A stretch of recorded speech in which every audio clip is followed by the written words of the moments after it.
Vamos a ir rápido, tenemos varias citas hoy. Ya sabe que los miércoles tenemos muchas citas, entonces vamos a San Juan 8:34. ¿Lo tiene ahí en su Biblia? Vamos a leerlo. 1, 2, 3. Jesús les respondió: de cierto os digo, que todo aquel que hace pecado es esclavo del pecado. Todo el que hace pecado, de cierto os digo que todo aquel que hace pecado, esclavo es del pecado. Una persona no puede pecar y decir no tengo nada que ver con esto. En realidad, Jesús estaba hablando a judíos, cuando Jesús menciona esto, estaba hablándole a judíos orgullosos. Ellos se estimaban como libres porque ellos decían que ellos eran descendientes de Abraham. Según la carne, ellos eran descendientes de Abraham. Esto quiere decir entonces que eran el pueblo escogido por Dios. Era un orgullo que ellos tenían, pero de hecho, sí, de carne eran descendientes de Abraham, pero de hecho ellos iban siguiendo todos los impulsos de su carne porque había pecado y ese pecado no había sido confesado. Y aquí estamos encontrando una primera situación. El pecado debe confesarse delante del Señor para que entonces pierda su poder en nosotros. Que si confesamos nuestros pecados, Dios es fiel y justo para perdonar nuestros pecados y limpiarnos de toda maldad. Pero ellos eran orgullosos. Ellos decían, estamos bien. Nosotros somos del pueblo de Dios, entonces yo no necesito hacer eso. Porque yo soy el pueblo de Dios, soy un pueblo especial. Yo no soy igual que los demás pueblos. Dios nos escogió. Pero la Biblia nos enseña que todos los seres humanos somos pecadores. Todos. Y si somos pecadores, entonces somos esclavos del pecado. De alguna manera estamos atados, estamos fuera de la esfera de Dios. Antes de Cristo teníamos esta condición. ¿Estamos aquí? Siguiente, Tito capítulo 2, versículo 14. Pablo dice a Tito que Cristo, ahí en 2:14, dice que quien se dio a sí mismo por nosotros para redimirnos ¿de qué? Y purificar para sí un pueblo propio, celoso de buenas obras. La palabra iniquidad es la importante aquí en este versículo. La palabra iniquidad dice que se dio a sí mismo por nosotros para redimirnos. Encontramos otra vez la palabra redención, redimir, el verbo, de toda iniquidad. Iniquidad significa ausencia de ley. Iniquidad es ausencia de ley, o sea, el espíritu de rebeldía. El espíritu de rebeldía. Cuando una persona no puede sujetarse o no puede obedecer, entonces hay un espíritu de rebeldía, que es el espíritu contrario al espíritu de Cristo. Porque el espíritu de Cristo, por la obediencia, vino precisamente a rescatar lo que se había perdido. Lo que perdió Adán, el primer Adán, por desobediencia. La iniquidad entonces aquí dice que Cristo vino para rescatarnos, para sacarnos de esa esclavitud, o en este sentido, para sacarnos de ese estado de ausencia de ley. El hombre por naturaleza siempre quiere seguir sus propios impulsos, pero ¿cuántos se han dado cuenta que nuestros impulsos siempre son egoístas? Casi siempre cuando queremos hacer algo es por nosotros, no es por los demás. Y a veces cuando queremos hacer algo por los demás, es para que los demás, cuando obtengan el beneficio, me lo reconozcan. Y entonces ya la gloria no es para Dios, es para mí, para el que lo está haciendo. Eso nos hace entender entonces que el espíritu de rebeldía lleva a las personas a no sujetarse a Dios, a no entender que en su afán de libertad, y quiero poner aquí entre comillas, libertad, llegan a esclavizarse más. ¿Qué pasa con una persona que ha gustado la benignidad del Señor? Camina con Cristo, tiene un encuentro con el Señor, Dios le perdona, lo redime, lo rescata, pero después de un tiempo no permanece en Cristo y se regresa, como decimos, al mundial. ¿Qué pasa con él? ¿Ha visto algún ejemplo? ¿Es igual que antes o es peor? Es peor. Su postrer estado es peor que como cuando llegó, precisamente porque en el sentido de pensar que es libre, entonces ahora se va más abajo y se va más profundo, precisamente porque confunde lo que es libertad con libertinaje. Antes de venir a Cristo, por lo menos tenía temor de que su esposa lo regañara, de que alguien le dijera algo, de que sus padres le llamaran la atención. Pero cuando viene a Cristo pasa algo en su vida. El Señor le dice el camino que debe de seguir, pero después viene la serpiente y la serpiente le dice: no hagas caso, Dios ya te perdonó.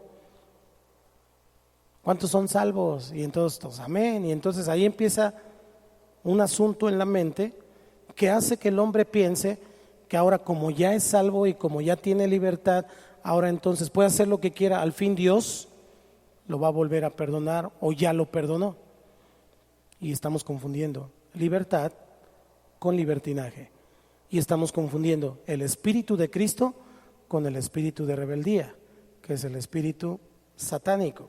Ahora, Dios entonces impone la ley en el Antiguo Testamento. Él impone la ley precisamente para que el hombre se dé cuenta en esa ley de su pecado.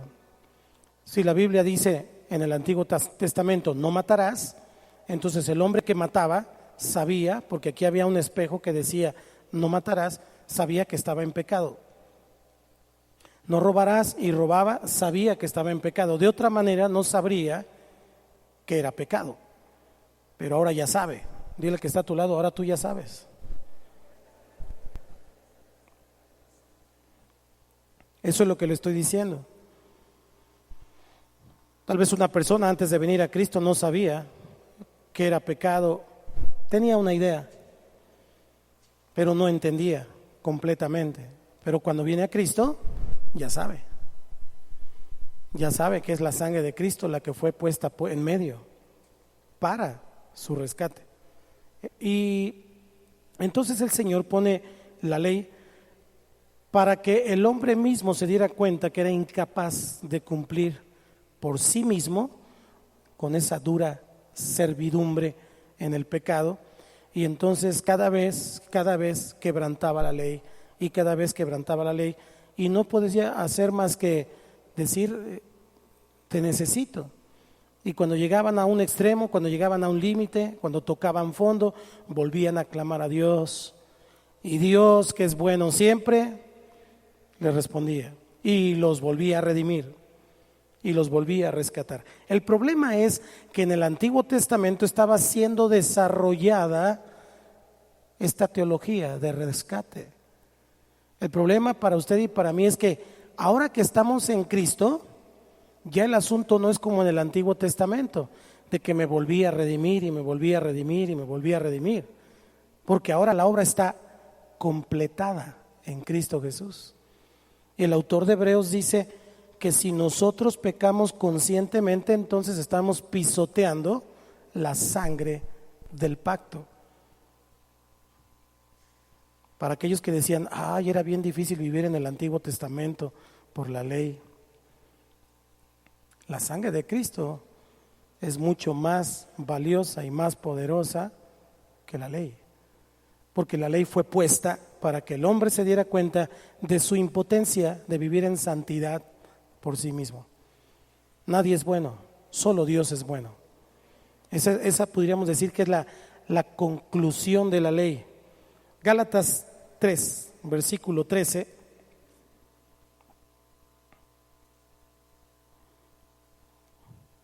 ¿Qué dice?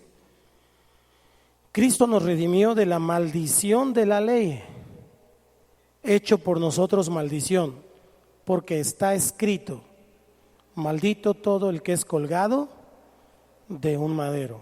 Cristo se hizo maldición por nosotros. Ahora, el versículo 23 complementa esta idea. Ahí mismo en Gálatas dice: pero antes que viniese la fe, estábamos confinados bajo la ley. Confinado es un término que tiene que ver con cárcel. Es un término que tiene que ver con estar metido en una jaula, en un lugar apartado, separado de todo lo demás, esclavo pues. Pero antes que viniese la fe, estábamos confinados bajo la ley, encerrados para aquella fe que iba a ser revelada. Estábamos encerrados, el mundo estaba encerrado en aquella ley y finalmente entonces viene Cristo y deshace las obras del diablo. Viene Cristo y deshace las obras del diablo. Por aceptar la sugerencia del diablo y desobedecer a Dios, el hombre entonces se puso bajo el poder de este gran enemigo.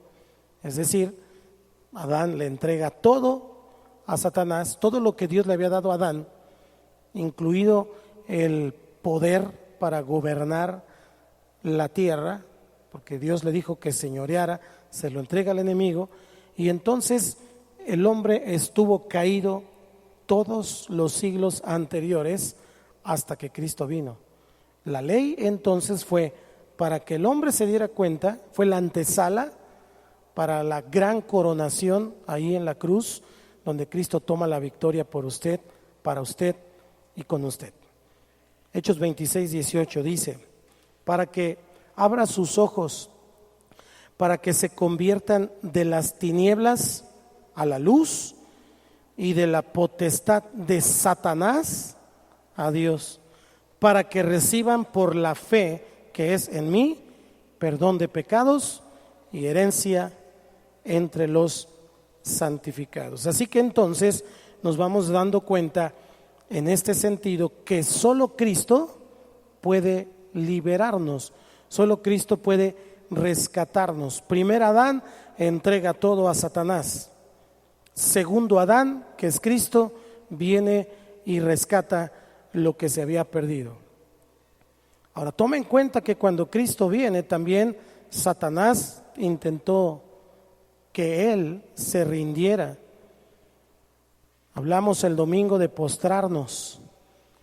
Fíjese si no será tan importante este asunto de postrarnos y de adorar, el tema que hemos venido desarrollando, que lo único que Satanás quería de Jesús era que se postrara y lo adorara. Fíjese si no es importante. Era lo único que quería. Si tú te postras y me adoras, yo te voy a dar todo esto, porque a mí me fue dado. Era cierto. Adán se lo entregó. Pero Jesús le dijo: al Señor tu Dios adorarás y a Él solo servirás. ¿Cuántos dicen amén? Qué interesante entonces es mirar que los hombres por naturaleza tenemos un lado orgulloso, un lado que tiene siempre el deseo de independizarse. ¿Estoy diciéndolo bien? Independizarse. Los hijos están esperando crecer para independizarse. Bueno, ahora ya no tanto. Ahora ya les conviene más estar en la casa y no pagar renta y todo lo demás, ¿va? Ya tienen 45 años y siguen viviendo ahí. Ok, gloria a Dios.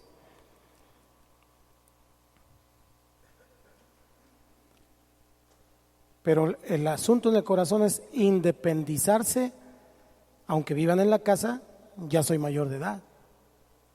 Y entonces tú ya no me puedes gobernar, ya no me puedes decir esto o aquello.